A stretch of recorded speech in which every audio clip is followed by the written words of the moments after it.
don't know if you've ever seen an 11-year-old get hit with a brick. It is most certainly their kryptonite. So my son's in a Christian school. They're very strict. They have cameras everywhere, a lot of rules. It's fine. But one day I get a phone call while he's in kindergarten, and they're like, Dave, you need to come in. Something happened to your son. I said, is he okay?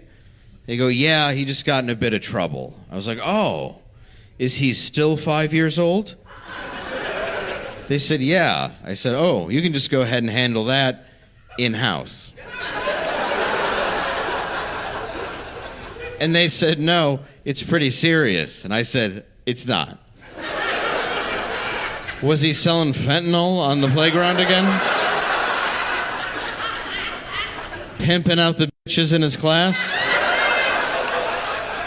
Look, it's not his fault. You see how they dress. They're whores.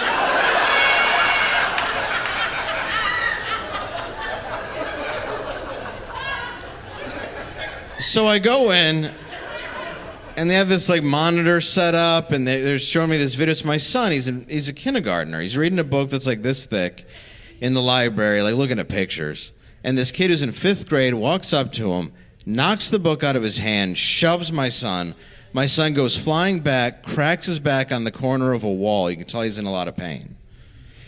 So the kid's walking away. My son reaches down, grabs the book, walks towards him, jumps up in the air, cracks him in the face, and the kid drops.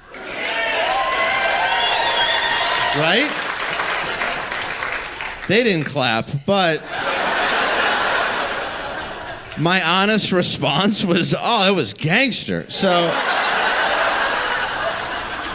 they said, you don't support this, do you? I'm like, no, it's mine's the little one. It's fine.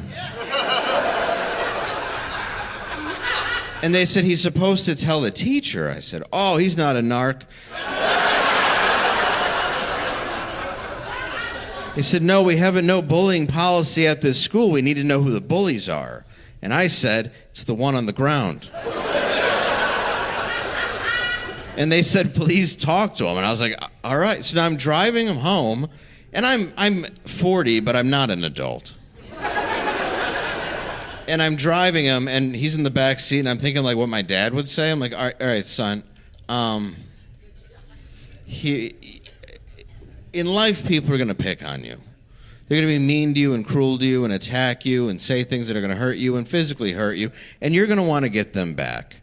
But you need to understand that when you choose to get them back, you need to make sure there are no cameras.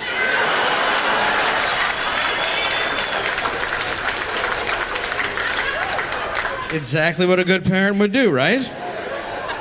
And then we went for ice cream because he's a hero. So I had a bully growing up. I have a twin brother named Mike, like I said. In 1990, we lived next door to Jimmy, John, Joe. Jimmy's the godfather of my son. We were all 7 and 8 years old, except for Joe, who was 11. So he'd beat us up every day. Wedgies, make us pay a toll, take our money, break our big wheels, that sort of thing. But then he got rollerblades, which I know sounds stupid, but he was already faster than us, and they gave him wheels. And he was always wearing these Umbro short shorts and a bomber jacket, and he would just like wait behind like a parked car, like a pine tree, skate out of nowhere, crack you in the face, pull your pants down, and then just razzle-dazzle away. Just like, yeah. Woo! Joe. Then one day, my dog went missing. Couldn't find her for 2 days. We found her in an abandoned house. He didn't feed her or give her water. But when we found her, she was alive. I was crushed, though. I went to my friends. I'm like, yeah, we got to get Joe back. So what we decided to do was Jimmy and I would make fun of him. He would chase after us on his rollerblades, and my brother and John would wait up on a nearby roof with a brick. Now again, 7 and 8 years old, we thought if you hit somebody with a brick, it would be like Looney Tunes or Home Alone. And they'd get up a minute later like, you rascals. But I don't know if you've ever seen an 11-year-old get hit with a brick. It is most certainly their kryptonite.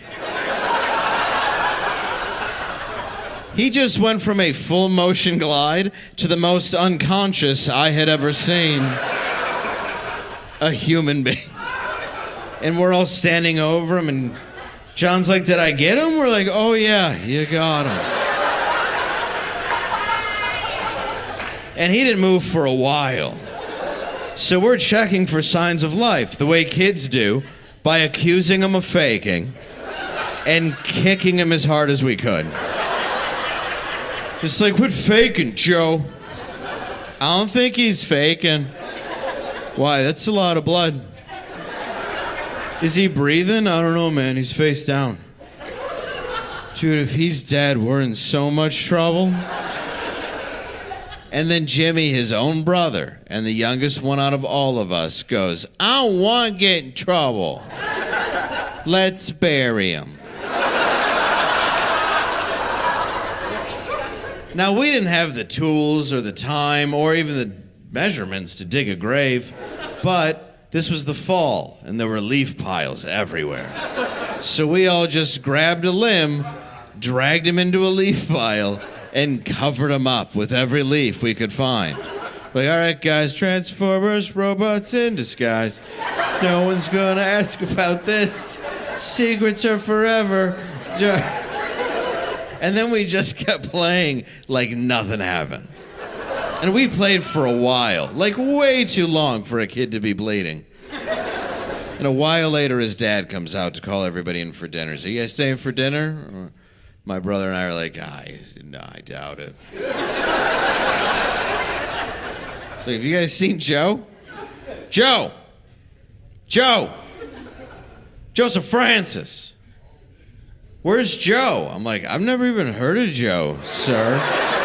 Right then, Joe comes crawling out of the leaf pile, bleeding, just like, "Ugh." And his dad goes, "What the fuck?" And on instinct, with a closed fist, punches us all in the face. And we just fall like, little children. Then I run home to my dad, who's a Vietnam vet, so he's going to be cuddly and understanding. And I run and I'm like, "Dad, Mr. B punched me in the face." He goes, "Why?"